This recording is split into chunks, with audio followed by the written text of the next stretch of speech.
Alors dans cette vidéo, je vais vous montrer comment créer plusieurs bureaux virtuels et comment organiser vos fenêtres par bureau. Alors vous voyez qu'ici j'ai deux icônes sur mon bureau, donc j'ai un dossier photo et j'ai un fichier rapport de données, un document Word. Vous allez voir pourquoi c'est important par la suite. Donc je vais venir cliquer sur mon bouton Timeline ici. Et vous voyez qu'ici j'ai un bouton Nouveau bureau. Donc si je clique dessus, je vais avoir une nouvelle ligne qui s'affiche avec bureau 1, bureau 2 et nouveau bureau. Donc là, bureau 2 est sélectionné, ça veut dire que je suis sur le bureau 2. Donc je vais revenir sur le bureau 1 pour que vous compreniez la chose. Donc ici, je suis sur le bureau 1.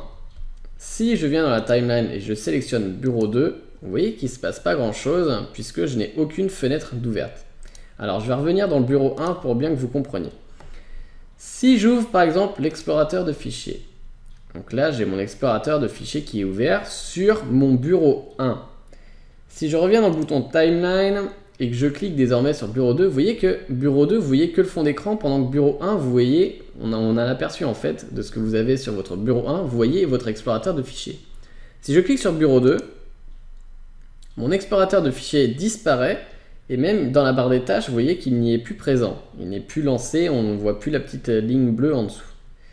Si je reviens dans mon bouton de timeline, vous voyez qu'il ne m'affiche même pas en fait ma fenêtre explorateur de fichiers si elle était ouverte.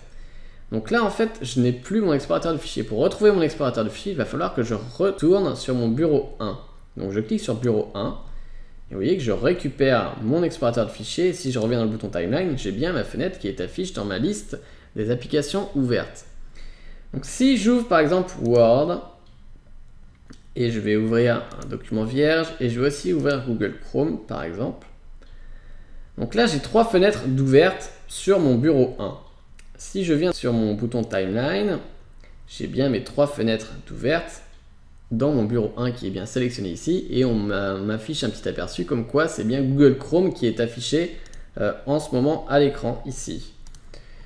Donc si je viens sur mon bureau 2, vous voyez que j'ai toujours rien, j'ai toujours pas Chrome, j'ai toujours pas Word et j'ai toujours pas mon explorateur de fichiers. Par contre, j'ai toujours mon dossier photo ici sur mon bureau et mon rapport de données en document Word. Donc je suis bien sur le même bureau, mais en fait, je n'affiche pas les mêmes fenêtres. Donc en fait, le grand intérêt des bureaux virtuels de Windows, ça va être de pouvoir séparer vos différentes activités. Donc imaginons, je suis en train de naviguer sur Internet sur mon temps libre et je suis sur le bureau 1. Donc voilà, je fais une recherche, je tape, je sais pas, paysage, j'ai envie de télécharger les paysages, j'ai envie de télécharger un nouveau fond d'écran, donc je vais aller sur l'onglet d'image et je vais aller chercher des images. Pendant ce temps-là, je suis en train de travailler sur un document Word et je tape par exemple mon rapport de données. Oups. Voilà, et dans l'explorateur de fichiers, voilà, je suis en train de faire des choses importantes. Je suis dans mon dossier document pour travailler. Bon, si je veux séparer mes activités de travail et mes activités de loisirs, par exemple, je peux venir dans le bouton Timeline, ici, et je vais réorganiser mes applications par bureau. Donc si je décide que mon bureau 1, ça va être pour le loisir, et que mon bureau 2, ça va être pour le travail. Alors, ce que je peux faire, c'est venir cliquer sur mon application document, qui est donc pour le travail, je reste cliqué dessus, et je vais venir l'emmener sur bureau 2. Donc je relâche. Vous voyez que maintenant, je n'ai plus que deux fenêtres qui s'affichent dans mon bureau 1. Donc je vais faire la même chose avec Word, puisque c'est du travail aussi pour l'instant, et je le mets sur bureau 2. Voilà, j'ai plus qu'une fenêtre. Donc maintenant, si je bascule sur mon bureau 2, vous voyez que j'ai désormais mon explorateur de fichiers sur document et mon document 1 où j'avais tapé rapport de données. Donc si je les rétrécis, j'ai évidemment toujours mon bureau. Donc vous pouvez séparer, réorganiser les fenêtres comme ceci à travers les timelines. Donc là par exemple, si je lance la calculatrice pour faire des calculs, vous voyez que ma calculatrice est ouverte sur mon bureau 2, mais si je vais dans le bouton de timeline et que je retourne, donc j'ai bien la calculatrice ici, et je retourne sur mon bureau 1, vous voyez que je n'ai pas la calculatrice d'ouverte. Et là, elle n'est pas non plus affichée dans la liste. Donc ça vous permet de séparer vraiment vos activités ou vos projets ou ce que vous voulez par bureau.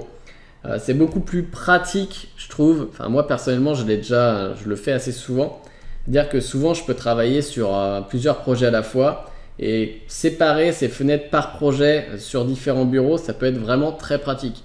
Puisque par exemple ici je n'ai, si je reviens sur mon application Chrome, ici je vais dans ma barre d'état, je vais n'avoir que Chrome. Donc je vais peut-être avoir un autre explorateur de fichiers qui va être ouvert par exemple sur le dossier vidéo ou quelques autres applications qui vont être lancées.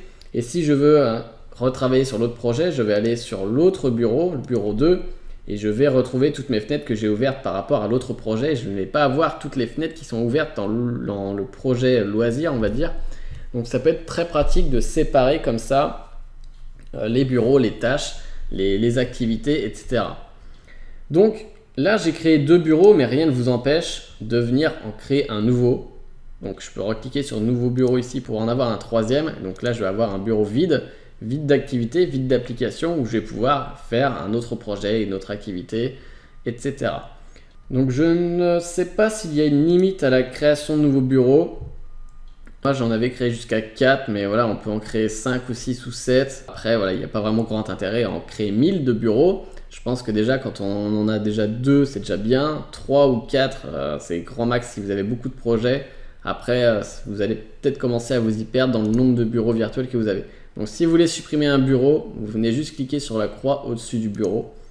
Et puis voilà, j'ai récupéré plus que 2 bureaux. Là, je suis sur mon bureau 2 et je vais retourner sur mon bureau 1.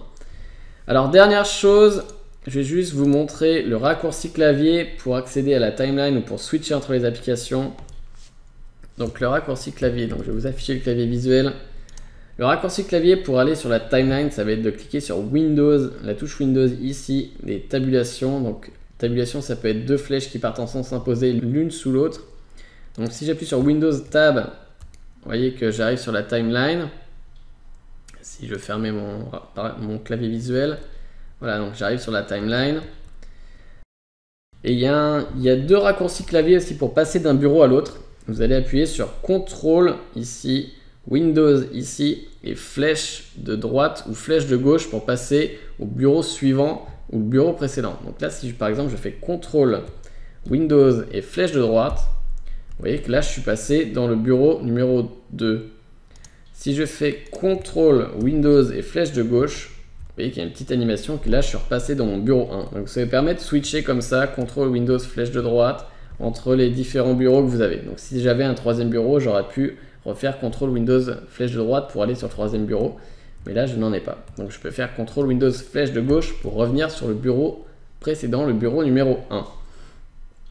Donc voilà, c'était quelques petits raccourcis clavier qui sont pratiques pour gagner du temps si vous utilisez les bureaux virtuels, les différents bureaux ici pour switcher entre les différents bureaux. C'est quand même un peu plus rapide. Voilà, donc on se retrouve dans la prochaine vidéo.